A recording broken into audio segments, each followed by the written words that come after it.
Winter 2025 is shaping up to be a nightmare.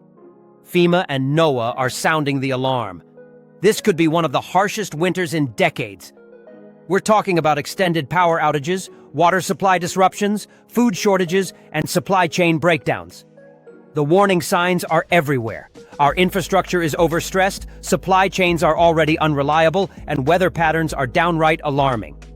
If you think you can wait until the first storm hits to prepare, think again. Once the snow starts falling, store shelves will be stripped bare in hours. This isn't fear-mongering, it's reality. The time to act is now. FEMA has released a list of 10 must-have items to help you survive what's coming.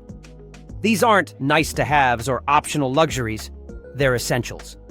Whether it's keeping your family warm, fed, or safe during a blackout, these items could mean the difference between getting through the winter or being caught in a crisis.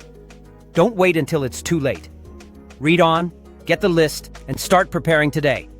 Winter 2025 isn't just another season. It's a serious threat. 1. The absolute necessity of water. Let's be blunt. Without water, you are dead in 3 days. This is the most critical resource, and it is the one most likely to fail when disaster strikes. The assumption that your tap will always provide clean, safe drinking water is a dangerous fantasy. When temperatures plummet for extended periods, the ground freezes and shifts, putting immense pressure on municipal water mains. These pipes, many of which are decades old and poorly maintained, will crack and burst. Water treatment plants will lose power, rendering them useless. Your home's pipes could freeze and split open, flooding your property and leaving you without a single drop to drink. Relying on the public water system during a severe winter crisis is a gamble you cannot afford to take. The official recommendation from FEMA is a minimum of 1 gallon of water per person per day. A family of 4 needs at least 12 gallons just to get through a 72-hour emergency. This isn't an arbitrary number. This allocation covers the bare essentials: drinking, basic hygiene, and minimal cooking needs. Think about it. You will need water to rehydrate dried foods, clean a wound, wash your hands to prevent illness, and for basic sanitation. Without it, your situation deteriorates rapidly. Storing water is straightforward, but it requires immediate attention. Your first instinct might be to reuse old milk jugs, but this is a critical mistake. Plastic from milk or juice containers is not designed for long-term storage.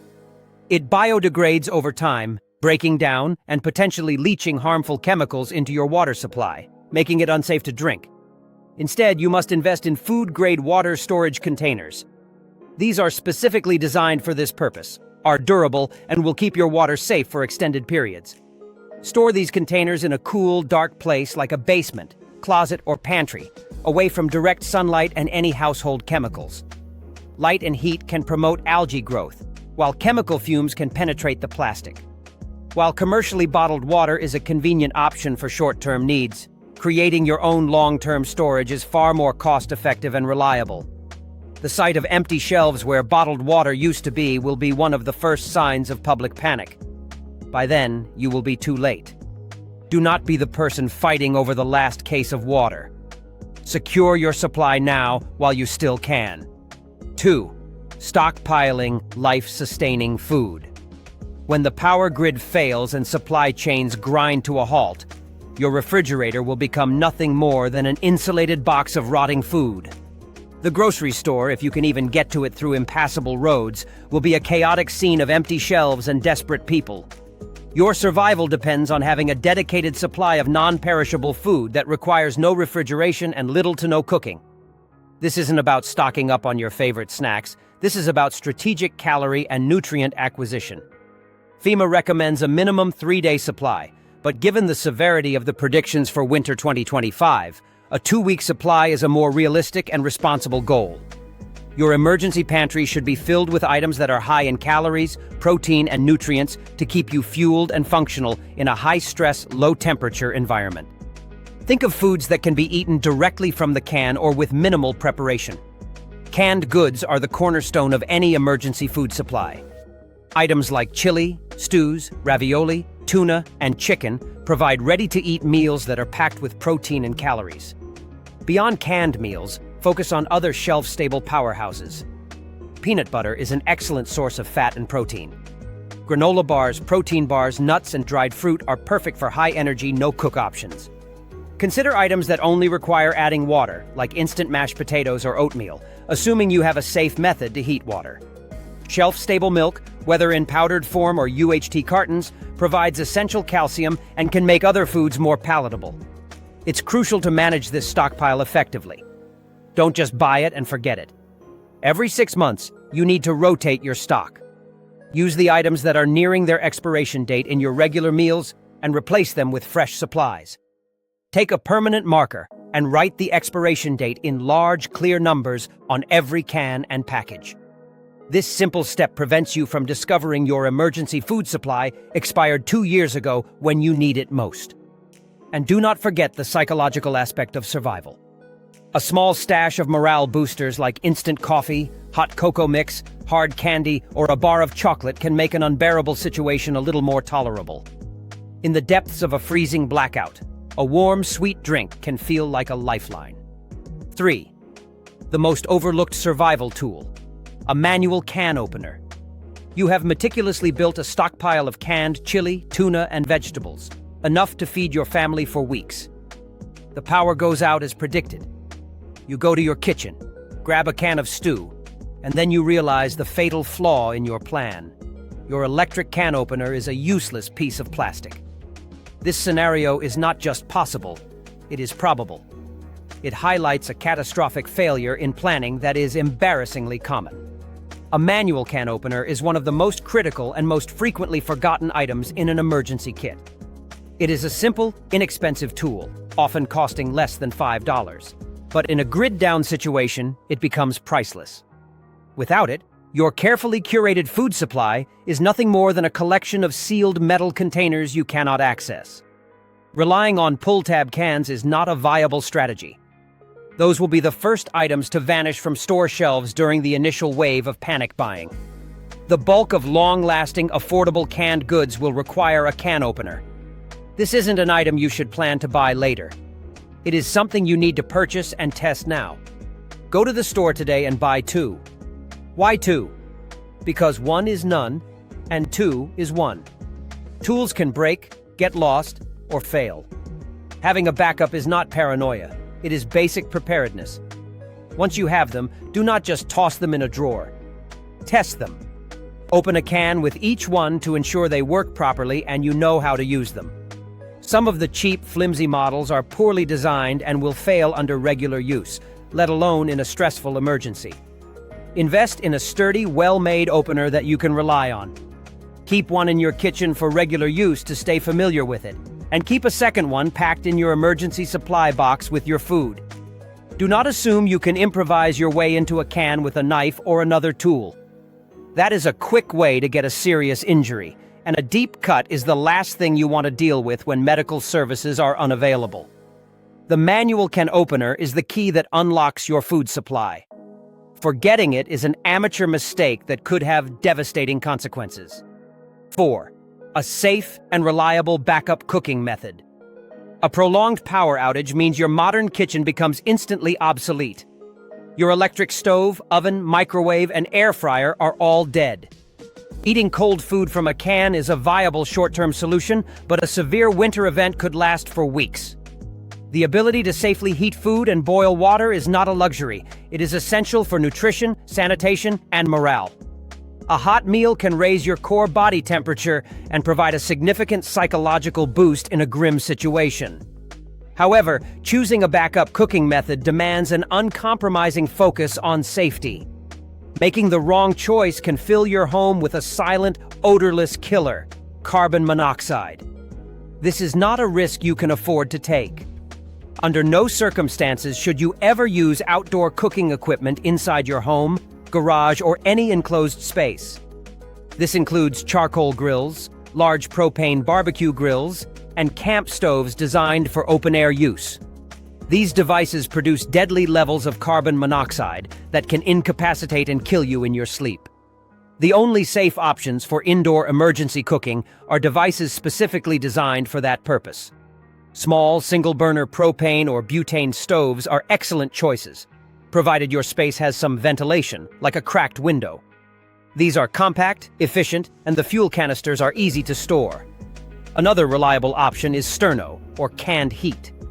These small cans of gelled fuel are incredibly stable, have a long shelf life, and produce a controlled flame suitable for warming a pot of food or boiling a small amount of water. Chafing fuels, used in the catering industry to keep buffet trays warm, work on the same principle and are equally effective. Before disaster strikes, you must acquire not just the cooking device, but also a significant supply of fuel. When the emergency is underway, fuel will be impossible to find. Your plan must be ironclad. You need the stove and enough fuel to last at least 1 to 2 weeks.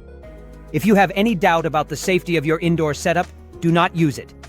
It is far better to eat your food cold than to poison yourself and your family with carbon monoxide. Your life is not worth the risk of a hot meal prepared carelessly. 5. Securing your core temperature. When a severe winter storm knocks out the power grid, your central heating system becomes a useless collection of metal and wires. The temperature inside your home will begin to plummet, quickly matching the freezing conditions outside. Hypothermia is a silent and efficient killer, and it can set in right in your own living room. Relying on the hope that power will be restored quickly is not a plan. It is a death wish. You must have a strategy and the supplies to maintain your core body temperature. The key is to layer up before you start feeling cold. Once your body starts shivering, you are already losing the battle. Your primary defense is a stockpile of essential warmth supplies. Forget fashion and focus on function. Wool is your best friend. Wool socks, hats, and gloves are critical because wool insulates even when it gets damp. Gather every quilt, flannel sheet, and fleece blanket you own. These items will become your personal insulation against the biting cold. Thermal underwear should be the base layer for every member of your family. Space blankets, those thin, crinkly sheets of mylar, are incredibly effective at reflecting body heat back toward you and should be in every emergency kit. Hand warmers are cheap, effective, and provide a significant morale boost. Preparing for this doesn't have to be expensive. Thrift stores are gold mines for high-quality, low-cost wool blankets, winter coats, and other cold weather gear. People discard these items regularly, and you can build a formidable warmth arsenal for a fraction of the retail cost. Beyond clothing, you must treat your home like a fortress against the cold. The moment the power dies, your mission is to conserve every bit of heat. Start by closing off any rooms that are not in use. A smaller space is easier to keep warm with shared body heat. Stuff towels, blankets, or clothing under every door and along every windowsill to block drafts. A single persistent draft can suck the warmth out of a room with surprising speed. Hang heavy blankets over doorways and windows to create an extra layer of insulation. The principle is simple. Trap the heat you have and prevent the cold from getting in. This is not about staying comfortable. It is about keeping your body temperature above the point where organ systems begin to shut down. Neglecting this fundamental need is a fatal error. 6. Your only lifeline, the emergency radio. In a widespread disaster, your smartphone will quickly become a useless brick. The battery will die, cell towers will lose power or be overwhelmed by traffic, and the internet will go dark. The information and communication you take for granted will simply cease to exist. In that deafening silence, you will be isolated, uninformed, and vulnerable. This is where an emergency radio becomes your single most important link to the outside world. It is not an antique or a novelty. It is a professional-grade survival tool. When all other forms of communication fail, a hand crank and solar-powered radio will still function, providing you with the critical information you need to make life-or-death decisions. You need to know the status of the storm, the location of emergency shelters, the safety of local water sources, and instructions from emergency management officials. This information will only be available through official broadcasts, and your radio is the only way to receive them. Relying on rumors or your own assumptions in a crisis is a recipe for disaster. When you purchase an emergency radio, do not cheap out.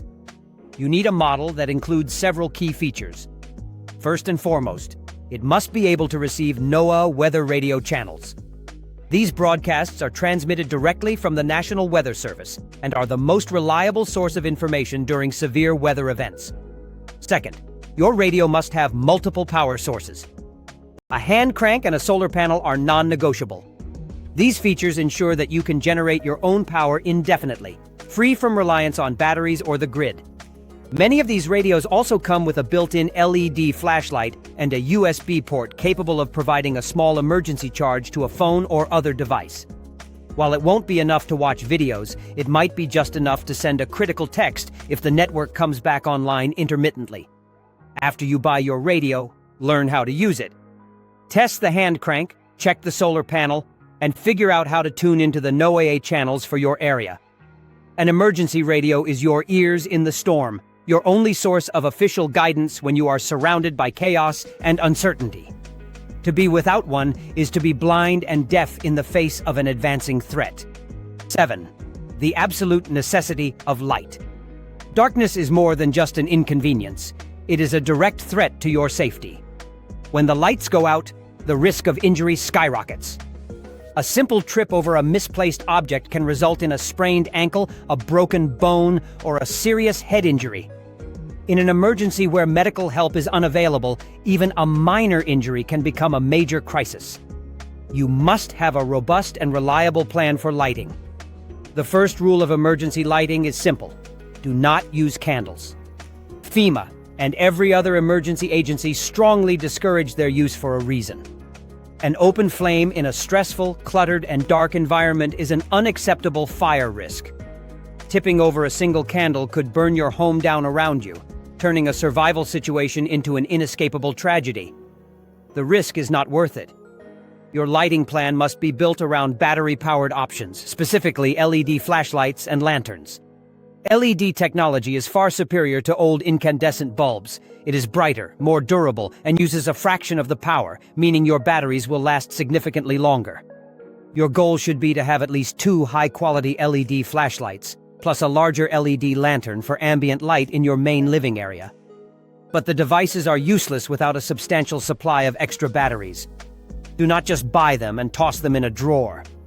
You must manage your battery supply. Rotate your stock every 6 months, moving older batteries into regular household use and replacing them with fresh ones in your emergency kit. For ultimate reliability, invest in a set of rechargeable batteries and a solar or hand-crank charger, which are often integrated into emergency radios. This creates a self-sustaining lighting system that is not dependent on a finite supply of disposable batteries. Beyond flashlights, consider adding headlamps to your kit.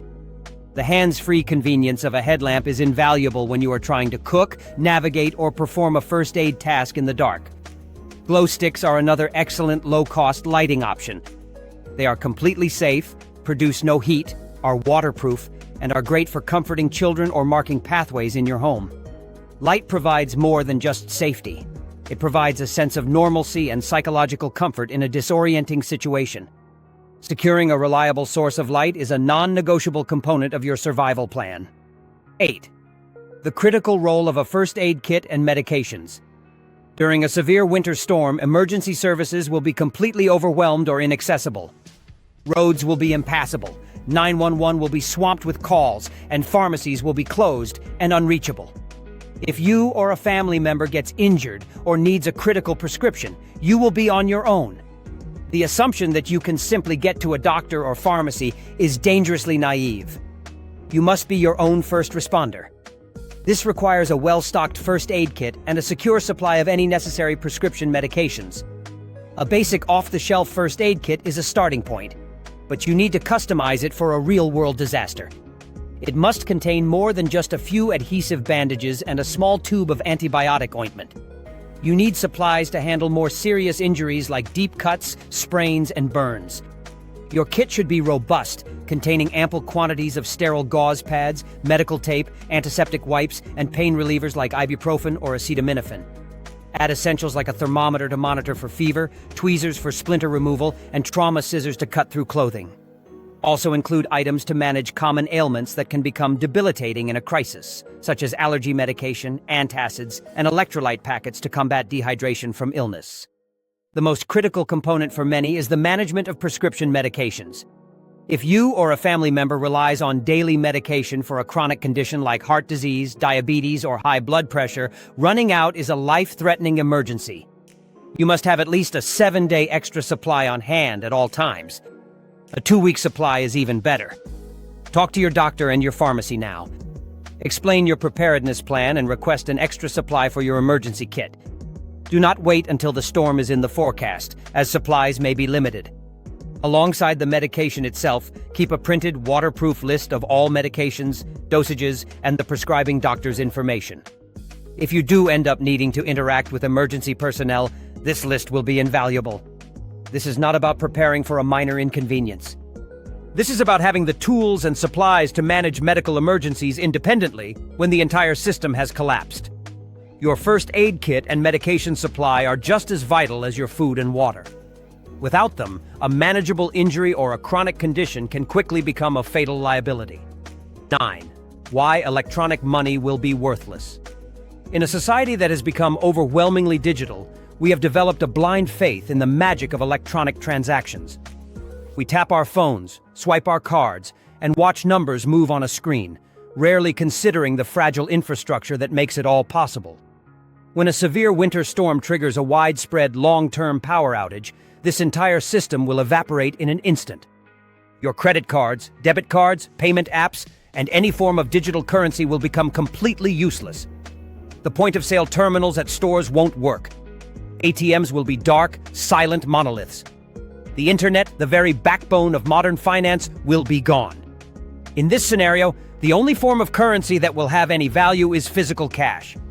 This is a fact that many will realize far too late, finding themselves with a wallet full of useless plastic and no way to purchase essential goods that might become available. Having cash on hand is not enough. You must have the right kind of cash. During a crisis, trying to pay for a bottle of water with a $50 or $100 bill is a fool's errand. No one will have change. Widespread panic and resource scarcity mean that transactions will be exact and immediate. The person with a handful of small bills, ones, fives, and tens, will be able to function. The person with only large bills will not. Your goal is to have a minimum of $100 to $200, composed entirely of small denominations. This is not your savings, it is a tactical tool. This cash needs to be stored securely and accessibly. Divide your stash and keep it in multiple locations. Put some in a waterproof bag inside your primary emergency kit. Place another portion in your vehicle's glove compartment. Having it distributed ensures that if one location is compromised or inaccessible, you are not left with nothing. Cash will be king in the immediate aftermath of the grid failure. It will be the only way to barter for fuel, food, or medicine if a local store manages to open on a limited basis. Believing your digital wealth will be accessible is a dangerous delusion. Prepare now by converting a small, responsible amount of it into the only format that will matter when the lights go out. 10. The most important plan you will ever make. Of all the items on FEMA's list, the most critical is not an item at all. It is a plan.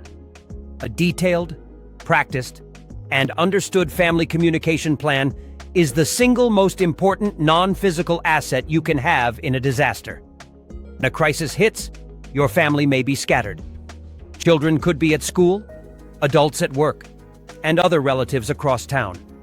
The cell networks will be the first to fail, either from tower outages or sheer overload. You will not be able to call or text. The terror of not knowing if your loved ones are safe can be paralyzing and lead to poor, panicked decisions. A communication plan replaces that fear and uncertainty with a clear, predetermined set of actions. It is the playbook that ensures everyone knows what to do, where to go, and how to reconnect when all normal methods of communication are gone. Waiting until the disaster is unfolding to try and figure this out is a guaranteed failure. A robust plan has several non-negotiable components. First, you must designate an out-of-state contact. This person, a relative or trusted friend living hundreds of miles away, becomes your central information hub. It is often easier to get a long-distance call through than a local one during a regional emergency. Every member of your family should have this person's number memorized and written down. The procedure is simple. After the event, each person calls the out-of-state contact to report their status and location. That contact then relays information to other family members who check in. Second, you must establish multiple meeting points. Designate a primary spot near your home, like a specific neighbor's porch or a landmark tree. Then establish a secondary location outside of your immediate neighborhood, such as a particular library, park, or place of worship, in case your home area is inaccessible. Finally, this plan cannot be a vague idea discussed once. it must be written down. Create physical printed copies and put them in every car, backpack, and emergency kit. Teach the plan to your children until they can recite it. Practice it. Do a dry run. Include elderly neighbors or relatives who live alone in your plan. Their safety is a community responsibility. This plan is your shield against the chaos and panic of separation. It is the most powerful survival tool you have. 11. Advanced strategies for smart preparation. Acquiring your emergency supplies does not require you to empty your bank account in a single, panicked shopping spree. In fact, that is one of the worst ways to go about it. A smarter, more sustainable approach is to build your stockpile methodically and affordably over time. Think of it as a long-term project, not a frantic race. Your best allies in this endeavor are often the most overlooked retail outlets. Dollar stores are invaluable resources for stocking up on high-calorie, non-perishable foods like canned goods, peanut butter, and crackers. They are also excellent sources for emergency supplies like sterno fuel, batteries, and basic first aid items. For warmth, thrift stores are your secret weapon. You can find high-quality wool blankets, winter coats, hats, and gloves for a fraction of what they would cost new. This approach allows you to build a robust supply cache without creating financial hardship. The key is consistency. Dedicate a small portion of your weekly grocery budget, even just $5 or $10, to buying 1 or 2 items for your kit. This slow and steady method prevents financial strain and ensures that by the time winter arrives, you are fully equipped without having felt the pinch. Once you have your supplies, your job is not done. A buy-it-and-forget-it mentality is dangerous. Your supplies require active management. Food and batteries have a shelf life. Every 6 months, you must rotate your stock. Take the older food items from your emergency pantry and integrate them into your regular meals, replacing them with fresh supplies. Do the same with your batteries. Move the older ones into your TV remotes and children's toys, and place new ones in your emergency kit. Once a month, test your equipment. Turn on your flashlights and your emergency radio. Use the hand crank. Ensure everything is in perfect working order. A dead flashlight or a seized radio crank is a critical failure you can easily prevent with a simple monthly check. Keep your most sensitive items, like prescription medications and emergency cash, in waterproof bags to protect them from moisture damage. Finally, understand that your personal preparedness has a ripple effect. When you are secure, you are not a burden on your community. You are a potential asset. You can check on neighbors, share critical information, and contribute to the overall resilience of your area. A community where households are prepared is a community that is harder to break. 12. The big picture. Why this matters. Let's be clear about the ultimate goal of all this effort. This is not about succumbing to paranoia or building a bunker to hide from the world. This is about taking rational, responsible steps to secure your autonomy in the face of a predictable crisis. Preparedness is the ultimate expression of freedom. It is the peace of mind that comes from knowing you have the resources and the plan to protect your family when external systems fail. The warnings about winter 2025 are not baseless fear-mongering. They are data-driven projections from credible agencies based on observable trends in weather patterns and infrastructure fragility. To ignore them is not optimism. It is negligence. By methodically gathering the 10 essential items and establishing a solid communication plan, you are not just stockpiling goods. You are buying yourself insulation from chaos. You are ensuring that when the power goes out, your family stays warm. When the water stops flowing, your family stays hydrated. When the stores are empty, your family stays fed. When the storm hits and the inevitable panic begins, you will not be part of the frantic crowd fighting over the last loaf of bread. You will be at home, calm and in control, executing the plan you put in place weeks or months earlier. This proactive stance is what separates a survivor from a victim. The sense of security it provides is profound. It allows you to operate from a position of strength, making clear-headed decisions for your family's welfare while others are reacting to fear. This is not just about getting through a few uncomfortable days. Given the potential severity of the coming winter, this is about ensuring your family's protection through a potentially prolonged and dangerous event. You have the knowledge. You have the list. The responsibility now rests squarely on your shoulders. Take it seriously. Act on it now. By doing so, you ensure that no matter how harsh the winter gets, you and your loved ones will remain safe, warm, and protected.